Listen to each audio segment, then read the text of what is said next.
Okay, great. Alrighty. Hi, everyone. Thank you so much for making the time. And I know it's a very busy season to join us tonight. We are so excited to welcome Erin Hunt as well as all of our guests tonight. We'll actually get started with some introductions just by introducing our speaker as well as who's in the room and the lands that we're gathered on, which I was assuming I think it is spread out over the continent. I think we've got people in various corners of the world here. Great. So just to get started, I'm Roisin. I'm the program officer working on the speaker series with IPPNWC. I think I've met most people on the call. I started in June, so I'm still relatively fresh, and this is my first speaker series. So I'm glad that everyone's here. I am a little bit nervous.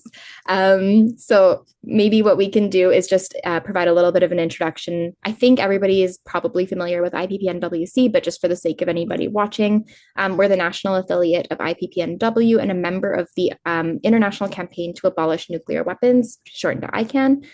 We're committed to education and research about the humanitarian consequences of nuclear weapons, militarism, and climate change. So what that means is that we take on a variety of roles in working with social justice, health, and disarmament. Erin, we're joined by guests tonight, some of whom have been immersed in disarmament work for a number of years, and others who are newer to disarmament but bring a wealth of experience in their own rights. We have guests who range from board members to interns. So we have kind of the full spectrum of IPPNWC membership here as well. Great. So I'd love to invite people to share a quick hello in the chat, just so we can all kind of get an understanding of who's in the room tonight. And I know we have backgrounds ranging from medicine to history and political science. So there's a lot of different backgrounds coming into the conversation tonight, which is really exciting. And this is a great opportunity to kind of recognize the interconnectedness of the work that we do. And this is particularly a wonderful opportunity in the spirit of what we're talking about tonight.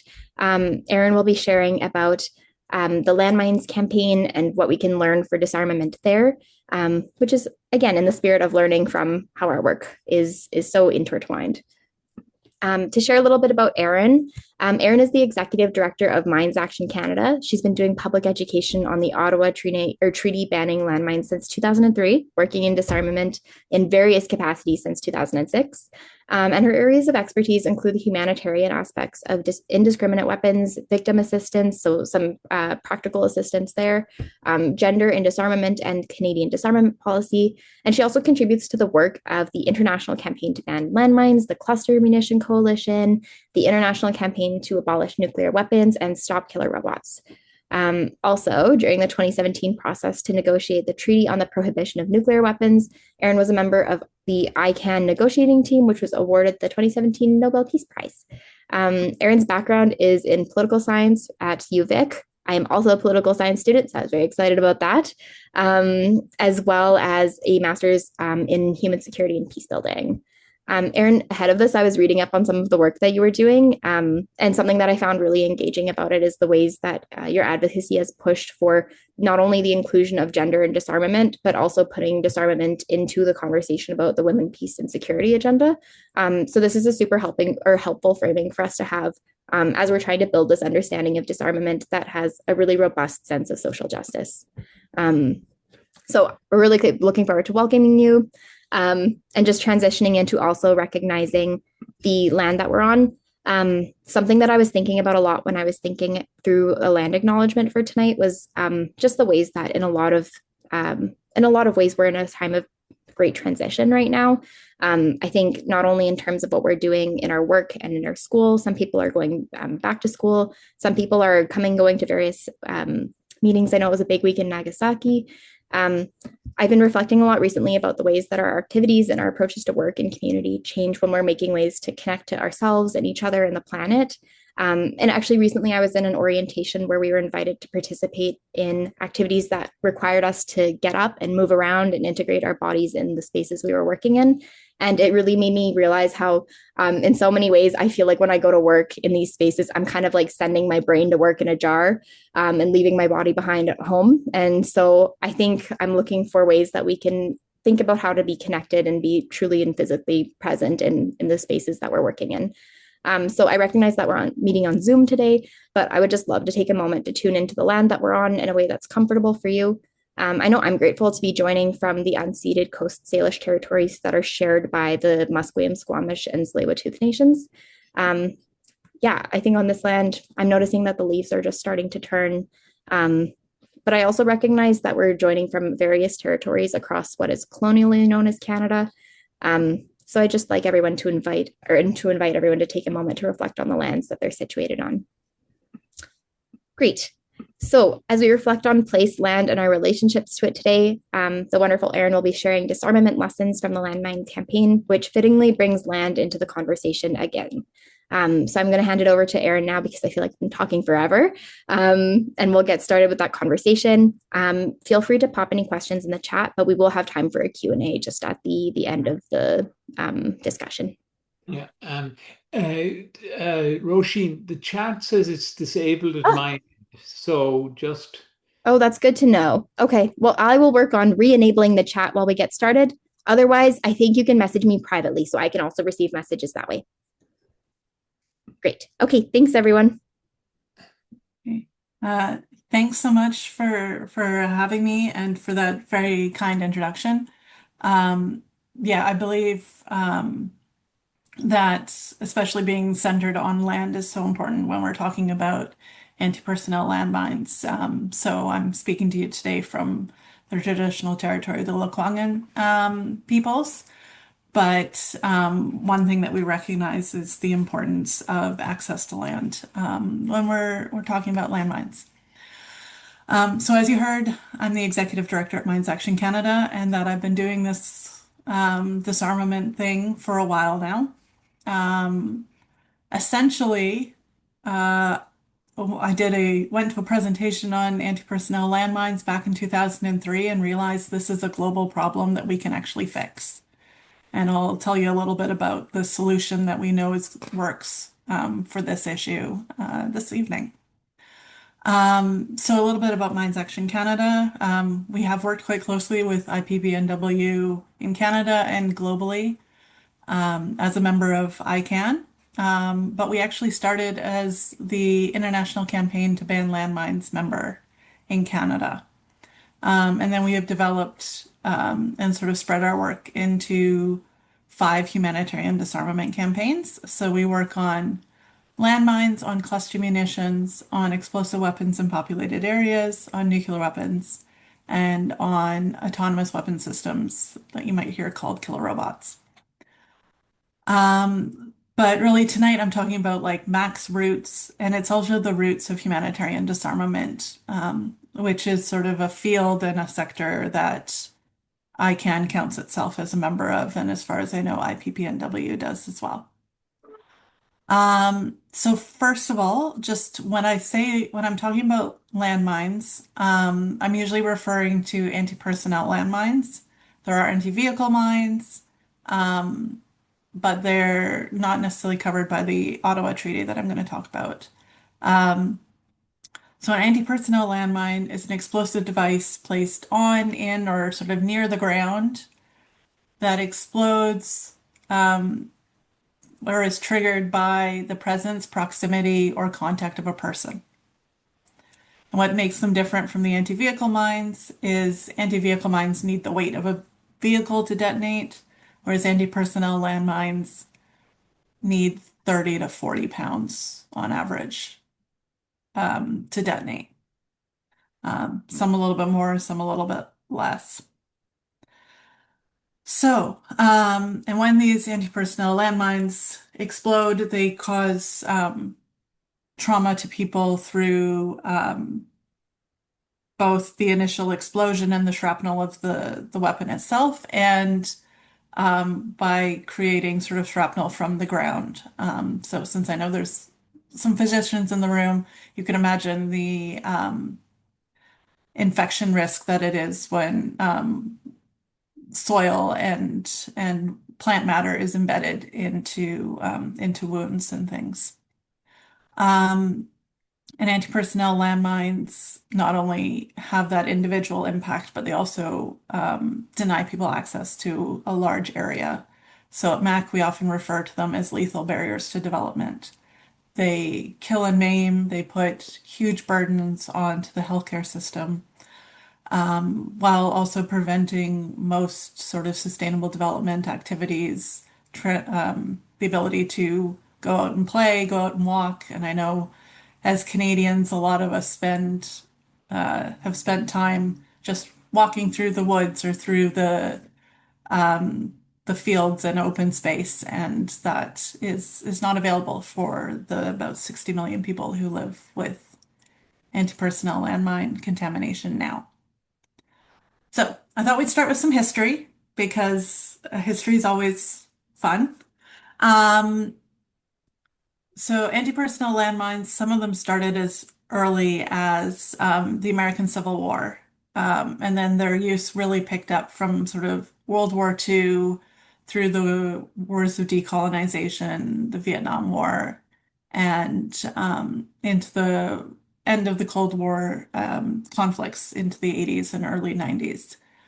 But by the time we got to the early 1990s and the sort of the end of the Cold War, and we have this like new hope and peace dividend that development and humanitarian organizations started to realize that the mines were like a serious problem, and were hindering their work, whether they were agricultural focused, whether they were focusing on health, whether they were focusing on water and sanitation, displacement. The landmines were a risk to their staff, to their clients and the people they were working with, and creating barriers to return to development and all of that. The human toll in places like post-Khmer Rouge, Cambodia, were unimaginable. I know a couple of the medical professionals that were based on the refugee camps on the Thai border in the late 80s and early 90s. And essentially, they would fall asleep to the sound of explosions in the forest on the other side of the border. And then they wake up to those people being brought across the border on makeshift stretchers for medical treatment. And that was day in and day out. So doctors and healthcare professionals were some of the first to raise the alarm. Um, they were joined by some of the first humanitarian disarmament or demining organizations, so the organizations that take the landmines out of the ground, the Vietnam Veterans Association, and six of these organizations got together and decided to form an international campaign in 1992. And it really quickly grew to have organizations in over 100 countries around the world by like 1994, 95, 96. And what they really did is they focused on the human impact of the weapon, working really closely with survivors and affected communities. And they tried to shift the discussion from the military utility of landmines to the harm that they cause and the human impact. So at this time, there was an existing UN treaty. It's actually called the Convention on Conventional Weapons, which is why I think we should never let lawyers name things, because that's a brilliant name for something. And it did have some restrictions on anti-personnel landmines, but they were to the point of like, you should know where you put them in the ground and you should map them. And, not really going to solve the problem of the suffering that they caused. So they did, civil society worked with some governments to try and get this treaty updated, and they did get an amended protocol too, which is what they call the Landmines Treaty protocol within their treaty, but it didn't really address the human problem. So after that sort of failed in 1995, 1996, Canada sort of stepped up. And in October 1996, Canada held a meeting to talk about the humanitarian issues around landmines. Now, the fun, gossipy backstory to why one of the reasons Canada picked up this issue was there was a press conference, like a scrum in Parliament, when a foreign minister was being like leaving his post and a new foreign minister was coming in. And somebody asked the old foreign minister, the outgoing foreign minister, what do you think we should do about landmines? And the old foreign minister just said, oh, I think they should be banned. So the person who had my job back then, 2 or 3 people ago, happened to have heard this and sent out a press release. Apparently, they used fax. For the interns that are here, that's that old phone thing that sent like photocopies through the phone lines. I don't understand how it works. But they sent out a press release being like, Canada's foreign minister calls for ban on landmines. And then that's sort of how they ended up like starting to move. And the new incoming foreign minister was Lloyd Axworthy, and he had ideas about what he wanted to do and a real big focus on sort of like human security. So yeah, under Foreign Minister Axworthy, Canada held this meeting. The international campaign to ban landmines was there. Survivors were there. There was a lot of interest. And then Axworthy did something that you're not supposed to do at diplomatic meetings and surprised people.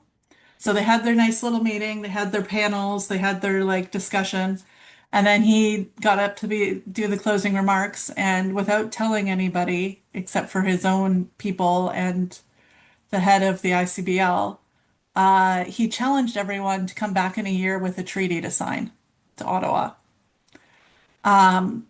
I've talked to Lloyd quite a bit about this, and he got yelled at so much by other foreign ministers and diplomats because you're not supposed to do that, right? You go into meetings, you usually know sort of, we're going to work on an outcome document, but it's probably going to be something in this framing. So that kicked off what they called the Ottawa process.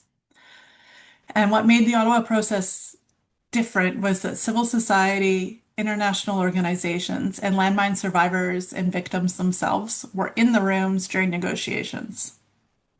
So, like, everybody knows the origin of the word lobbying, right? It's because you weren't allowed in the actual room. You had to sit in the lobby and, like, grab people when they went to the bathroom or went for a cigarette, because everyone smoked then.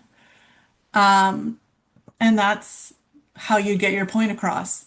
The Ottawa process took all those civil society folks and put them in the room too, because they're the ones that had the expertise on what was causing the most harm. The survivors are the experts in what landmines do to people and the impact of them. So there were meetings in Vienna, in Oslo, in I think South Africa, like a number of countries around the world between October 1996 and December 3rd, 1997, when 134 states showed up in Ottawa to sign the treaty. And this treaty bans the use, production, and transfer and sale of anti-personnel landmines. It requires states that have landmine contamination to clear it up, requires all states to assist each other. So even if you don't have a lot of money, you might have expertise that you can share and cooperate with other states. It had a little line in there about providing assistance to victims, required stockpiles of landmines to be destroyed. And like I said, I like working on this issue because it's a solvable problem, and this Ottawa Treaty lays out exactly how we solve it. We prevent more landmines going in the ground, we take the ones that are in the ground out, and we don't make or keep any other ones, and then we assist the victims. Um, and this treaty is known as the Ottawa Treaty, the Ottawa Convention. So it's very uniquely Canadian. Um, and it's now one of the most widely accepted disarmament treaties in the world. Since 1997, we've seen more than 30 countries be completely clear of landmines. Um, Millions and millions of stockpile landmines have been destroyed because it's much easier to destroy something that's in a box in a warehouse than it is when it's scattered across a huge field. Um, and I think the one that really brings home how important this treaty is that in the early to mid 1990s, the casualty numbers were over about 20,000 a year. In 2023, it was a little bit over 5,000 a year. and that's relatively high. We will get the numbers for 2024 next month. Um, so that huge drop of like 75, 80% of casualty decreasing since the treaty came into force is, uh, I mean, it makes me very happy. It's still too many casualties, but the world does need some good news stories, and I think that's one of them.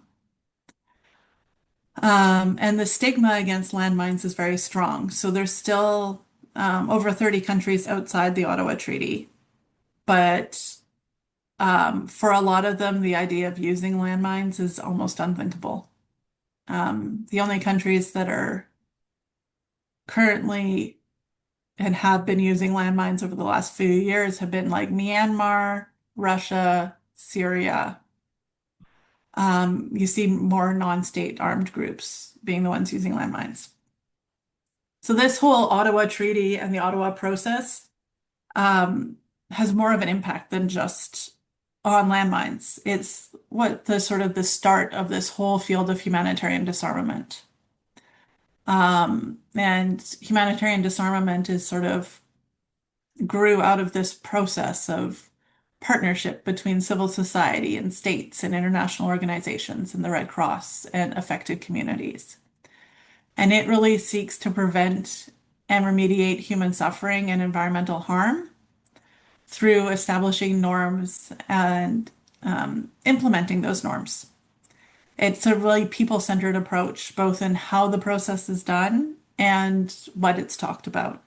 And maybe Rasheen can put in the chat the link to just sort of an overview website on humanitarian disarmament that shows you sort of a timeline and all the different treaties and bodies that have come out of this movement. You obviously know one, which is ICAN and the Treaty on the Prohibition of Nuclear Weapons.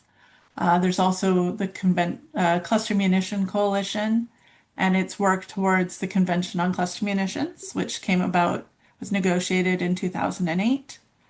The Control Arms Network and the Arms Trade Treaty, the Stop Killer Robots campaign, and ongoing work to preemptively prohibit autonomous weapon systems, and the International Network on Explosive Weapons, whose work led to the political declaration on the use of explosive weapons in populated areas that was signed just in late 2022. So that's the landmines history in a nutshell. Um, I'll give you a little bit of an update on what we're looking at right now. And then I've pulled some sort of lessons for other activists that I thought might be helpful, and then we can chat a bit. Okay.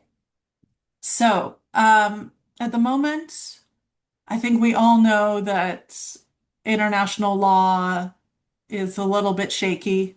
There's a lot of countries that have been um, taking actions that are weakening this rules-based international order that we were working under for a long time, whether it's in Iraq or Afghanistan, Syria, Ukraine, Gaza. Um, and the Ottawa Treaty has been sort of fallen victim to some of this pushback against international law and the limits to war. But it's also a victim of its own success. I think people have forgotten what landmines actually do to humans and have started to believe old and inaccurate statements about military utility that were like debunked in the 90s. So this year we've had some unprecedented action where we actually saw 5 countries leave the Ottawa Treaty. Well, they put in their withdrawal notice. They don't officially leave until late December and into throughout the winter, based on when they put that in. So those countries are Finland, Estonia, Latvia, Lithuania, and Poland.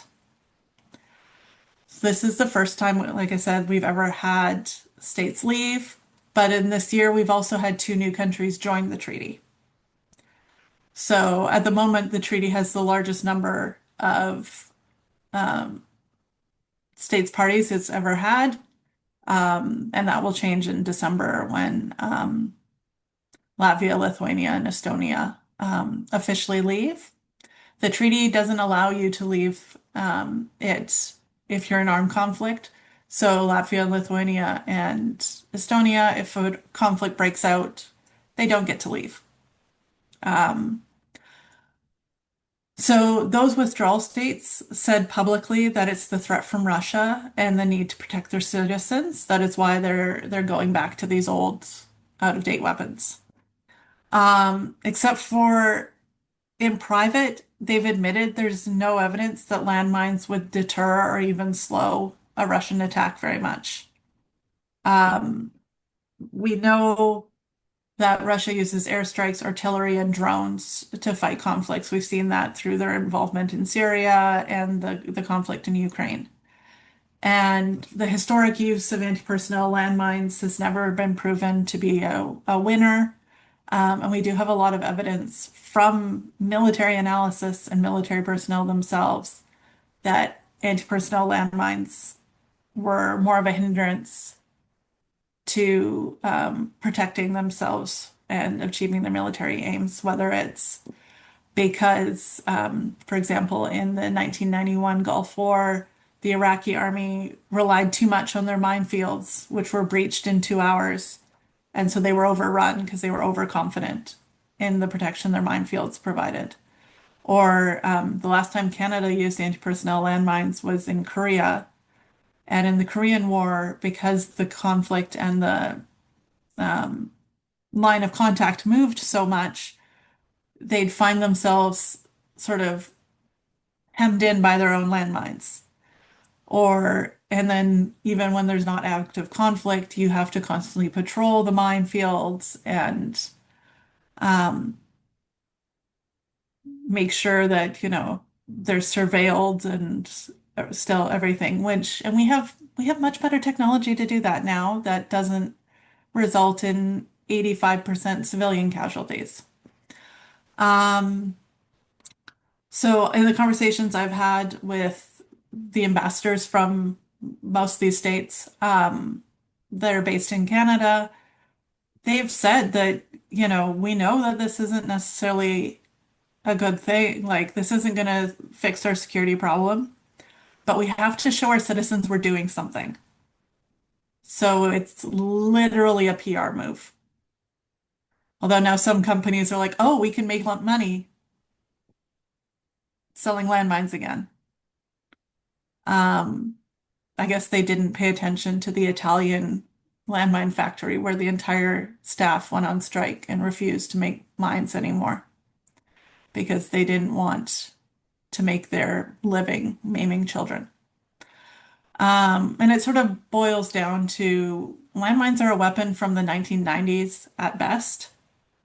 They're not going to help solve a 2025 security problem.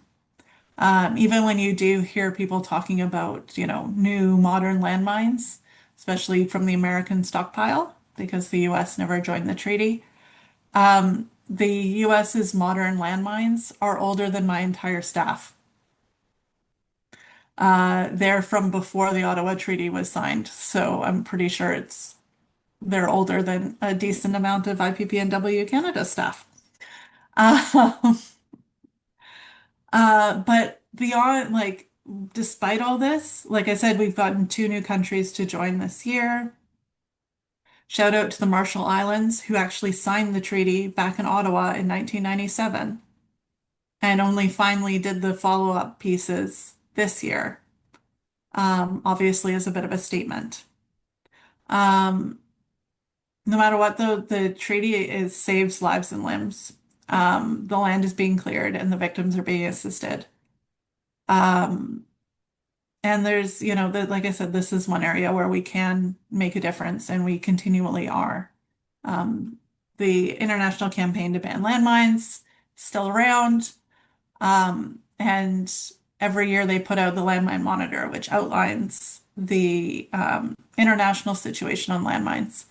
And so it comes out, I think it's being publicly launched December 1st or November 28th. Um, and in that, you'll see like the number of square kilometers that have been cleared this year, the number of um, anti-personnel mines that have been found. So even when we're facing the biggest challenges the treaty's had in its 20 plus years, we're still, you know, meeting those goals of ending the suffering caused by landmines. So I've been talking for quite a bit, but I'll go through just sort of like some of the lessons that I thought might be helpful for people that are looking to do more activism on this, and disarmament issues more broadly. So first of all, what's really important is looking at the human side of things, to tell human stories and look at what the weapons do to people and how the issue affects people and communities. Um, you know, when I say communities, I also do include the natural world. Um, I've spoken to groups before where people don't really care about the landmines until I tell them that they actually maim elephants on the Thai-Burmese border quite frequently, or that gorillas in the DRC um, have lost limbs to landmines. Um, and cattle wandering into a minefield is one of the fastest ways to impoverish a Zimbabwean family, because people keep their wealth in their livestock. Um, and because we're telling personal stories and we're looking at the human impact, um, these campaigns, and they've like humanitarian disarmament campaigns have won 2 Nobel Peace Prizes, been nominated for a number of other ones. Um, these campaigns, they're just full of ordinary people. We have doctors, teachers, lawyers, people who do this on their weekends. You don't have to have a PhD in security studies or a military background to understand that indiscriminate and inhumane weapons shouldn't be used, or to say that war does have limits. If you have a few minutes and an interest, you can participate in the campaign. I mean, right now we're looking at talking to making sure Canada is going to stay strong in support of the Ottawa Treaty. In all the work you do, make sure there's space for the affected people to share their expertise. Um, they might not come with advanced degrees and professional, polished public speaking skills, but they are the experts on these weapons, more than the people who test them in laboratory settings, for example. Um, and collaborate with like-minded folks. You don't always have to agree on everything to be able to work together on an issue that you do agree with. So Mines Action Canada is a nonprofit, but pretty secular, normal, everyday nonprofit. We work quite closely on nuclear weapons with faith communities within Canada, because we agree that cities shouldn't be annihilated by a single bomb. Um, you see a lot of veterans groups getting involved in um, the campaigns against landmines and cluster munitions because they don't want to have left that legacy behind. So you might not agree on everything that you do, but if you agree on the one issue that you're working on, that can be enough to, support each other's work and reinforce the messaging from each other. And you want to recognize that everyone is going to do things differently because what works for one organization in one country isn't necessarily going to work for another country or another organization. And the one that I always remember is our colleagues in Nepal. Nepal hasn't banned landmines yet. They've cleared all the landmines in their country, but they haven't banned them yet. And so one year for International Landmine Awareness Day, which is April 4th, um, Perna and the team bought little vests to put on the traffic police stand in the middle of all the major intersections in Kathmandu directing traffic. I mean, that would never work in Canada. Like, how often do you see a police officer directing traffic? But for Kathmandu, that was like millions of eyeballs seeing those messages over the 2 days that they did this. because it works for Nepal. Um, Trying to do that in Canada, I mean, trying to, let's say we'll do that in Winnipeg in January, like that's not going to work. But what will work in Winnipeg in January is not necessarily going to work in Kathmandu or in Maputo, Mozambique. So one of the things the ICPL has been really good about is picking a day or an action, but letting everyone do it in the way that works for them. Um, and then finally, it doesn't really reflect in the like history lesson that you just got, but make sure you have fun. The campaigns, every single campaign that I've worked on has parties. Um, we get to know each other as people. You learn I have a youth campaigner that taught everybody uh, local dances from his part of Iraq one year. Or, people have played wheelchair basketball at a meeting. Um, Karaoke is such a bonding experience for so many campaigners in a way that, does not always want to be remembered. However, Ray Atchison did apparently immortalize that in their book about the process to ban nuclear weapons. So there's official academic sources on the importance of karaoke for campaigning. Um, but yeah, make sure that you have fun and that you recognize when you have successes. Those little successes add up.